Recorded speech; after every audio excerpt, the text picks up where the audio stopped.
माननीय श्री अखिलेश यादव जी का नारा है, हमारी सरकार आएगी तो दवा पढ़ाई मुफ्ती होगी, रोटी कपड़ा सस्ती होगी। क्या आप बदलापुर विधानसभा से दावेदारी करेंगे? एक कहावत है, झूठ को अगर जोर से बोला जाए तो सच अपने आप झूठा हो जाता है। उसको 35,000 रुपये देने की बात कर रहे थे, तो मैंने वहाँ सवाल किया था कि क्या एक मौत की कीमत 35,000 रुपये होती है? हम अखिलेश यादव जब मुख्यमंत्री थे तो 10 ग्राम सोने का दाम 30,000 रुपये हुआ करते थे, और भारतीय जनता पार्टी की सरकार आई, 10 ग्राम सोना आज 1,55,000 रुपये का 10 ग्राम मिल रहा है। जी, कि क्या समाजवादी पार्टी में या बसपा की सरकार में ये घटनाएं नहीं होती थी, इस तरह से जो है घटनाएं कारित नहीं होती थी? भारतीय जनता पार्टी की सरकार में अन्याय अत्याचार बहुत बढ़ चुका है, और सबसे ज़्यादा अन्याय अत्याचार हमारे बिंद और निषाद समाज के लोगों के साथ हो रहा है। अभी मैं हूँ जनपद जौनपुर के विधानसभा बदलापुर में विकास के मुद्दों को लेकर के तमाम चर्चाएं होती रहती हैं, और बदलापुर विकास की बातों को लेकर के तमाम वीडियो वायरल होती रहती हैं। ऐसे में समाजवादी पार्टी के पिछड़ा वर्ग के जिला अध्यक्ष श्याम नारायण बिंद जी हैं।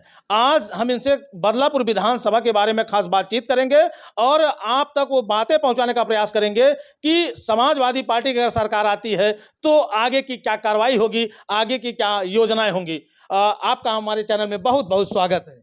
बहुत बहुत धन्यवाद सर। हैं आप? एकदम अच्छे से। मैं जिलाध्यक्ष हूँ समाजवादी पार्टी पिछड़ा वर्ग जौनपुर का। पूरे ज़िले में जहाँ से भी जानकारी होती है, चाहे शादी विवाह हो, चाहे किसी के यहाँ सुख दुख हो, मरनी करनी भी हो, जब जब हमको सूचना मिली है पूरे ज़िले में मैं पहुँचने का कार्य करता हूँ। उसी क्रम में बदलापुर में भी मैं पहुँचने का काम कर रहा हूँ। सुनने में ऐसा आता है, अब सही है या गलत है तो आप ही उस चीज़ को जो है बयां करेंगे। आपका पूरा परिवार राजकीय सेवा में है, तो फिर आप राजनीति में कैसे आ जाते हैं? देखिए, हमारे यहाँ सही बात है कि सारे लोग गवर्नमेंट एम्प्लॉई हैं, लेकिन मैंने देखा कि पूरे ज़िले में, चाहे वह मछली शहर हो, बदलापुर हो, शाहगंज हो, राजनीति में हमारे समाज के लोग बहुत ही उपेक्षित हैं और उपेक्षित रहे भी हैं। तो मेरे दिमाग में आ रहा कि मैं भी राजनीति में आऊं और राजनीति में आकर के अपने समाज के बारे में सोचूं, अपने समाज के कैसे हमारा समाज आगे बढ़े, उनकी सेवा करूं। अच्छा, हम बात करते हैं कि क्या आप बदलापुर विधानसभा से दावेदारी करेंगे?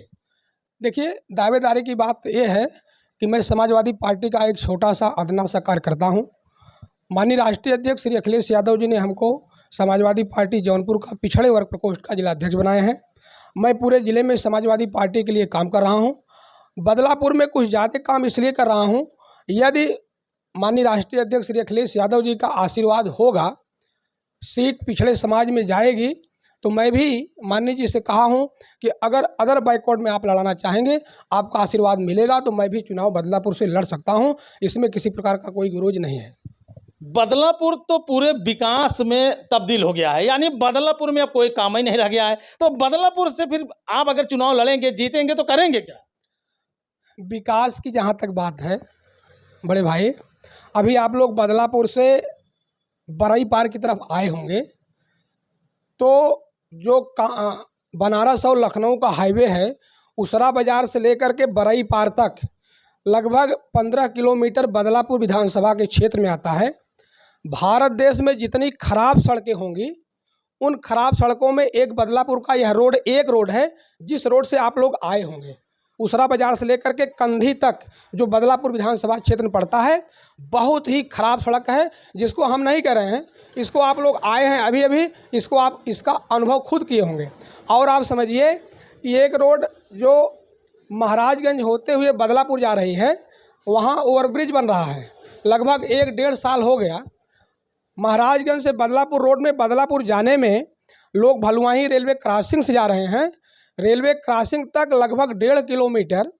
इतनी खराब दशा है वहाँ की। यहाँ मैंने कई बार देखा है, कई ई रिक्शा टालियाँ, ई रिक्शा जिस पे सवारी बैठती हैं, उस सड़क पर पलट गए हैं। अभी तो मैं 2 दिन पहले देख रहा था, एक टाटा मैजिक आ रही थी, वो इतनी खराब सड़क थी कि पलट गई। उसमें बड़े बड़े लगभग 2-2 फीट 3-3 फीट के गड्ढे हुए हैं। समझ लीजिए कि बदलापुर की जनता के लिए ऐसा रास्ता पूरे प्रदेश में कहीं नहीं होगा जिसको वहाँ के विधायक जी बता रहे हैं कि बहुत विकास हुआ है, संतृप्त हो गया है बदलापुर। आप उसी 1.5 किलोमीटर पर बदलापुर चलवा दीजिए तो उनके समझ में आ जाएगा कितना बढ़िया विकास किए हैं बदलापुर का। अगर बात करें बदलापुर विकास की, तो बदलापुर में रोडवेज बस अड्डा बना और जहाँ पे आए दिन जाम लगता था, पानी जमा हो जाता था, वो सड़कें ऊंची हो गई और ITI कॉलेज बन गया, पावर हाउस हो गया, ट्रांसफार्मर रिपेयरिंग का एक नया केंद्र बना, तमाम बदलापुर में योजनाएं हुई हैं। तो कैसे कह सकते हैं कि बदलापुर में विकास ही नहीं हुआ है?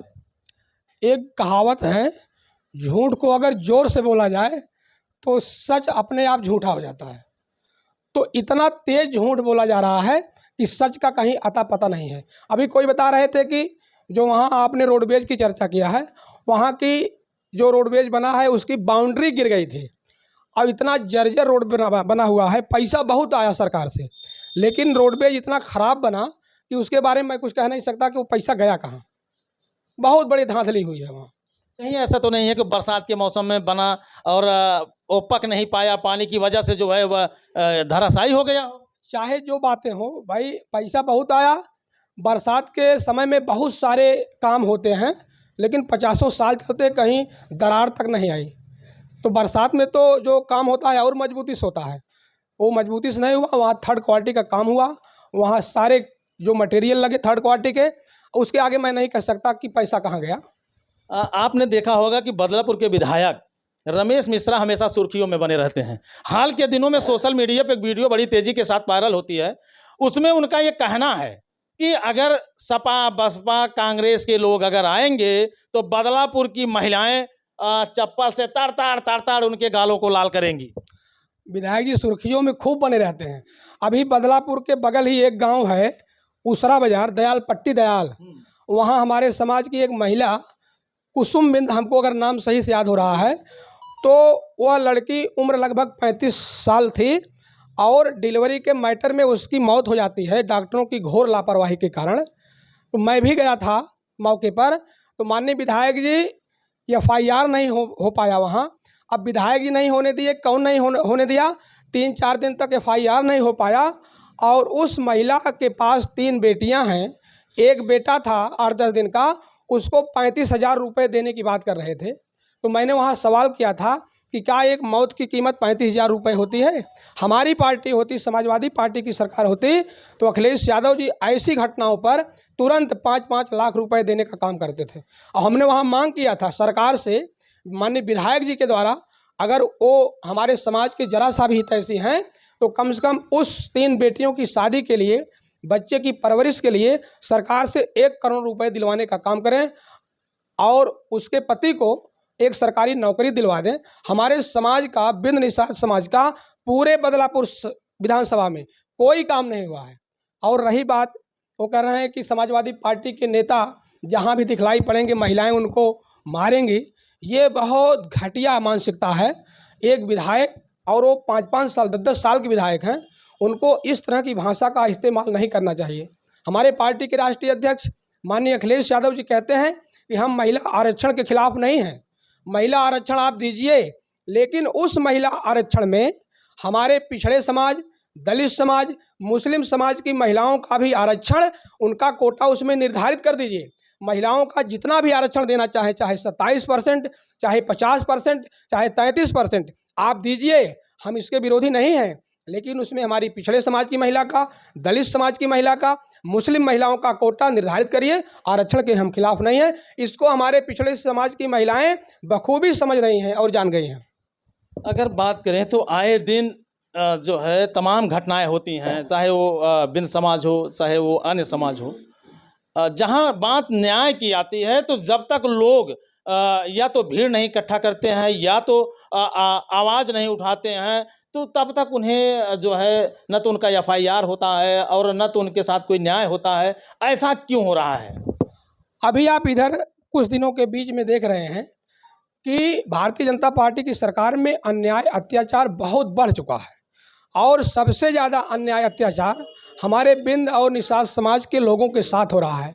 चाहे वो बदलापुर हो, चाहे शाहगंज हो, चाहे अभी एक नई घटना चल रही है सौम्या बिंद दूल्हा आज़ाद बिंद हत्याकांड।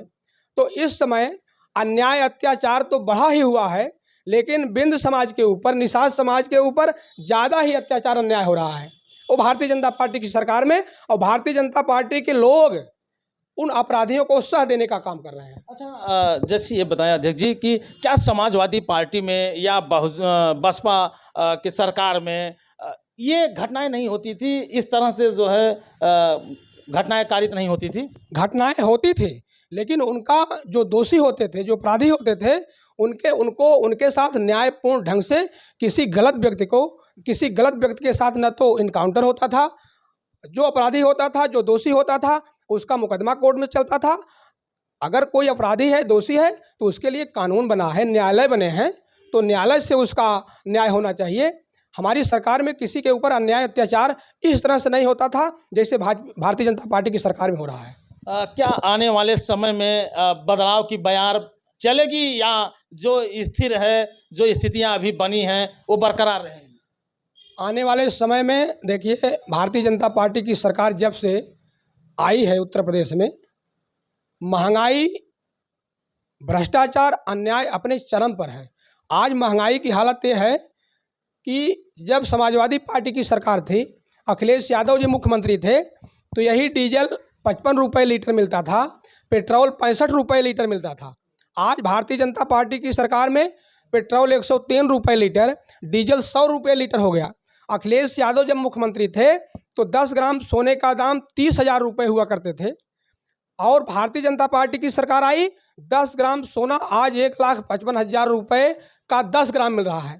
तो महंगाई इतने चरम पर है कि मीडियम समाज के लोग, मीडियम श्रेणी के लोग, चाहे बिंद हो, मौर्य हो, पटेल हो, लोहार हो, कुहार हो, वो अपनी बेटियों की शादी नहीं कर पा रहे हैं। एक छोटा सा पायल भी, एक छोटी सी चैन भी शादी में अपनी बेटियों को देने के लिए उनको 100 बार सोचना पड़ रहा है। मोदी जी कह रहे हैं कि सोना पहनिए मत, सोने का बहिष्कार कर दीजिए, शादी में सोना मत खरीदिए। तो बताइए आप क्या करेंगे लोग? मोदी जी ये भी कहे थे, हमको 60 दिन दे दीजिए, अगर हमसे कोई गलती हो जाए तो हमको चौराहे बुला करके क्या करिएगा, उसको वीडियो निकाल लीजिए। उन्होंने कहा हमको 60 दिन दीजिएगा और उसके बाद हमसे गलती हो जाए तो चौराहे बुला करके हमारे साथ चाहे जो करिएगा। अब आज सोचिए कि जनता महंगाई से इतना परेशान है कि खाने के लाले पड़ गए हैं, लोग भूखों मर रहे हैं। शादी विवाह तो छोड़ दीजिए, अभी टैक्स इतना ज़्यादा लग रहा है। अगर जो हीरा मोती खरीदता है, हीरा खरीदे, उसके हीरा खरीदने पर सरकार टैक्स 2% लेती है। कोई किसान अगर ट्रैक्टर खरीदने जाए और खेती किसानी के कोई सामान खरीदने जाए तो उसके ऊपर सरकार 28% टैक्स लगा रही है। इस तरह से महंगाई बढ़ाई हुई है भाजपा सरकार। जबकि अगर देखा जाए तो भारत देश कृषि प्रधान देश है और किसानों की ही बदौलत आज तमाम वो लोग खा रहे हैं, जी रहे हैं, और अन्य देश भी भारत देश के इसी अनाज पर निर्भर है कि नहीं है? जो किसान लोग हैं उनके उपज का सही दाम नहीं भारतीय जनता पार्टी दे रही है। किसान बेचारे परेशान हैं, अपने जो लागत लगा रहे हैं, चाहे वो धान की खेती करें, चाहे गेहूं की खेती करें, चाहे मक्का और जौ की खेती करें, जो लागत मूल्य है सही ढंग से भारतीय जनता पार्टी वो दाम नहीं दे पा रही है। जैसे अगर समाजवादी पार्टी किस विचार को लेकर के, कार्यशैली को लेकर के सरकार बनाने का दावा करेगी, यानी उनके मन में क्या विचार है युवाओं के लिए, महिलाओं के लिए, और जो है शिक्षित बेरोजगार लोगों के लिए क्या करेगी समाजवादी पार्टी की सरकार अगर आती है? तो समाजवादी पार्टी की सरकार आती है तो समाजवादी पार्टी के राष्ट्रीय अध्यक्ष माननीय श्री अखिलेश यादव जी का नारा है, हमारी सरकार आएगी तो दवा पढ़ाई मुफ्ती होगी, रोटी कपड़ा सस्ती होगी। अखिलेश यादव जी ने वादा किया है कि हमारी सरकार आएगी तो महिलाओं को, हर महिला को हम साल भर में 40,000 रुपये देने का काम करेंगे। हमारी सरकार आएगी तो बेटियों को, हाई स्कूल इंटर पास बेटियों को आगे की पढ़ाई के लिए 30-30 हज़ार रुपये कन्या विद्याधन देंगे, और घर से अगर उनका स्कूल दूर है तो बेटियों को हम साइकिल देने का काम करेंगे।